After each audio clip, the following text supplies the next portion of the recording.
안녕하세요. 저는 국립암센터에 근무하는 신경과 전문의 김수연입니다.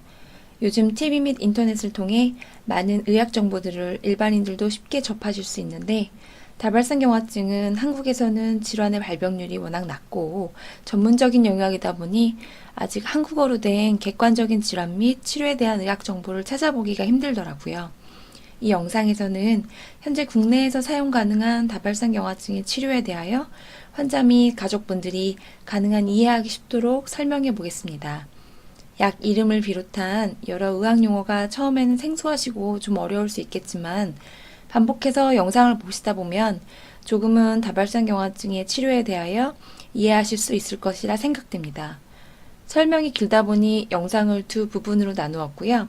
첫 번째 영상에서는 질환에 대한 간단한 설명 및 치료의 목적, 그리고 여러 가지 질환 조절 치료제 중에서 가장 먼저 개발되었던 자가주사 치료제에 대해서 설명을 드리고, 두 번째 영상에서는 질환 조절 치료제 중에서 최근에 개발된 경구약제 및 정맥주사 치료제, 그리고 전반적인 치료 전략을 설명드리겠습니다. 다발성경화증의 치료는 크게 세 가지로 나눌 수 있습니다. 첫 번째는 재발했을 때 신경학적 증상 회복을 돕는 급성기 치료로서 보통 고용량의 스테로이드 주사를 3일에서 5일 정도 투여합니다. 일부 환자에서는 스테로이드 치료 후에도 심한 마비 또는 시력 저하 등의 신경학적 이상이 현저한 경우에 추가로 혈장 요한술 또는 면역글로불린 주사를 고려하기도 하지만, 일반적으로 다발성경화증의 재발은 신경학적 증상이 심하지 않아 이러한 추가적인 급성기 치료를 요하는 경우는 흔하지 않습니다. 두 번째는 여러 가지 통증, 배뇨장애, 강직 등의 다발성경화증으로 인한 신경학적 후유증 증상을 조절하는 증상 조절 치료가 있습니다. 그리고 세 번째로 질환의 재발을 막고 지속되는 중추신경계의 염증을 막아서 결국 질환의 진행을 막는 장기적인 질환 조절 치료가 있습니다. 이러한 질환 조절 치료는 기존의 재발로 인한 신경학적 후유증을 직접적으로 회복시키지는 못하고 장기적으로 앞으로의 질환 진행을 막는 데 주요한 목적이 있습니다. 앞으로의 슬라이드에서는 이 질환 조절 치료에 대해서 주로 설명드릴 것입니다.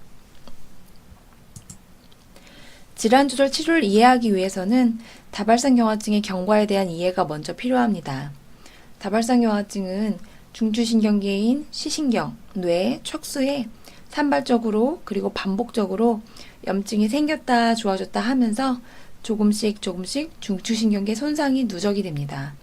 다발성경화증은 치료하지 않으면 발병 후 평균 15년 이내에 보행장애가 발생하게 되며, 그 외에도 인지저하, 배뇨장애, 시력장애 등의 다양한 신경학적 합병증을 갖게 됩니다.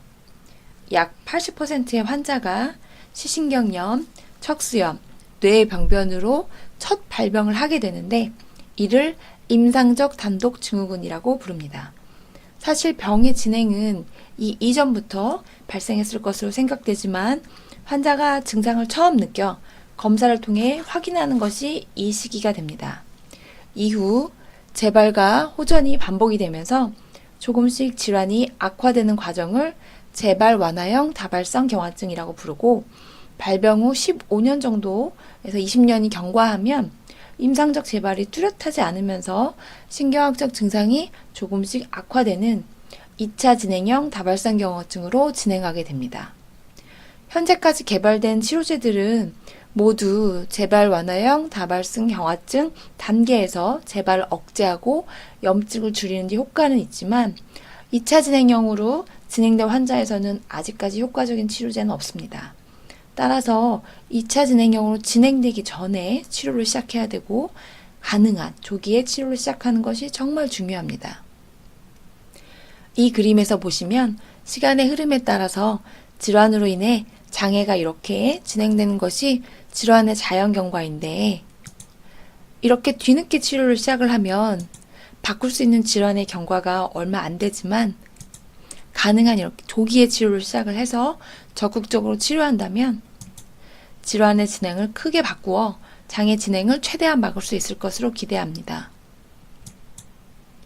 약 25년 전에 처음으로 다발성경화증 질환조절 치료제인 베타페론이 FDA 승인을 받아 국내에서 사용된 이후로 비슷한 인터페론 제제인 레비프 외에는 2010년까지 다발성경화증의 다른 치료는 없었습니다.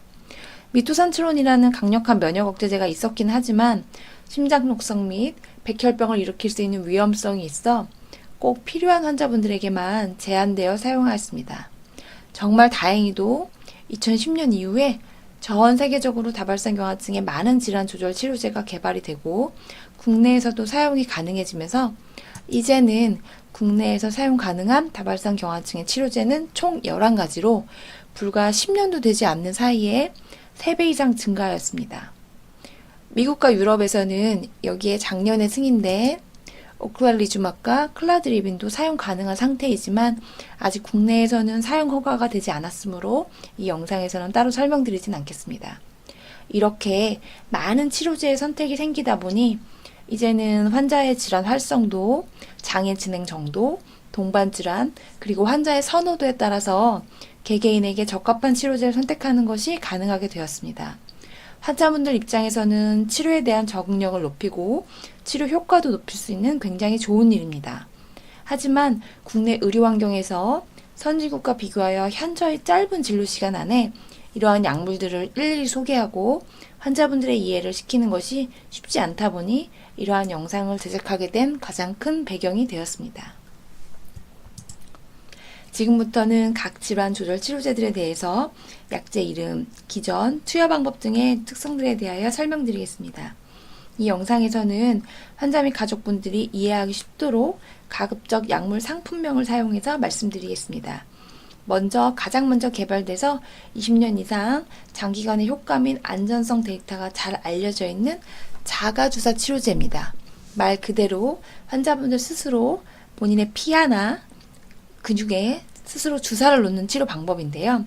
현재 국내에서 시판 중인 다발성경화증의 자가주사 치료제는 5개인데 성분에 따라 4가지의 인터페론 제제와 1가지의 글라티라마 아세테이트가 있습니다. 앞선 연구들에서 이 자가주사 치료제들의 질환조절 치료 효과는 큰 차이는 없었습니다. 정확한 기전은 알려져 있진 않지만 인터페론은 체내에서 염증성 물질을 억제하고 항염증성 물질의 분비를 증가시키는 것으로 알려져 있으며 코팍소는 억제 T 림프구를 활성화시켜 질환의 활성도를 억제하는 것으로 알려져 있습니다. 베타페론은 피하에 2일에 1번 투여하고 레비프와 코팍소는 일주일에 3번 피하에 투여합니다. 아보넥스는 일주일에 1번 투여하는 근육주사입니다. 2014년에 인터페론 체내 방광기를 늘려서 주사 빈도를 줄이기 위해 새로 개발된 플레그리디라는 약제는 2주에 1번 투여하는 장점이 있으나 투여 후에 감기 앓는 것 같은 근육통, 열감 이런 등의 감기양 증상이 좀 더 심한 경향이 있습니다. 자가주사 치료제들은 자가로 주사를 맞아야 하기 때문에 불편하기도 하고 또 투여 부위의 통증, 발적, 가려움 등의 부작용이 있습니다. 하지만 면역력을 조절하긴 하지만 억제하는 것은 아니기 때문에 기회 감염의 위험성이 없고 최근에 새로 개발된 약제들에 비해서 사람에서의 장기간의 투여 안전성이 확보되어 있습니다. 코팍소는 투여 후 10에서 15%의 환자에서 일시적으로 가슴이 답답하고 두근거림 등의 부작용이 있지만 대부분 30분 이내로 호전되고 반복되지는 않습니다. 그 외에 주사 투여 부위의 통증, 가려움, 심하면 피부 괴사 등이 유발될 수 있지만 다른 부작용은 거의 없어 투여 중에 혈액검사 등의 부작용 모니터링이 거의 필요하지 않습니다. 주사 투여 부위의 부작용은 환자분들이 아무래도 주사를 두려워하다 보니까 너무 얕게 찌를 때 주로 발생을 하므로 제대로 배워서 찌른다면은 피부 괴사 등의 부작용은 예방할 수 있습니다. 인터페론 제제들은 주사 투여 후에 아까 말씀드린 것처럼 감기 걸린 것처럼 근육통, 열감 등이 발생할 수 있으며 드물지만 간 기능 이상, 갑상선 기능 이상 등의 부작용이 보고되어 있어 처음에는 1에서 3개월 간격으로 그리고 이후에 별다른 문제가 없다면 6개월에서 1년 간격으로 혈액검사가 필요합니다. 투여 후 이런 감기양 증상은 타이레놀 또는 소염제 등을 복용하면 도움을 받을 수 있습니다. 그리고 인터페론을 반복적으로 투여한 경우에 체내에 인터페론에 대한 중화 항체가 생길 수가 있는데, 이러한 중화 항체가 인터페론 작용을 방해하기 때문에 치료 효과를 떨어뜨릴 수 있는 문제가 있습니다. 이런 중화 항체는 인터페론 투여 빈도와 연관이 있어 잦은 투여 빈도를 가진 약제일수록 잘 생긴다고 알려져 있습니다.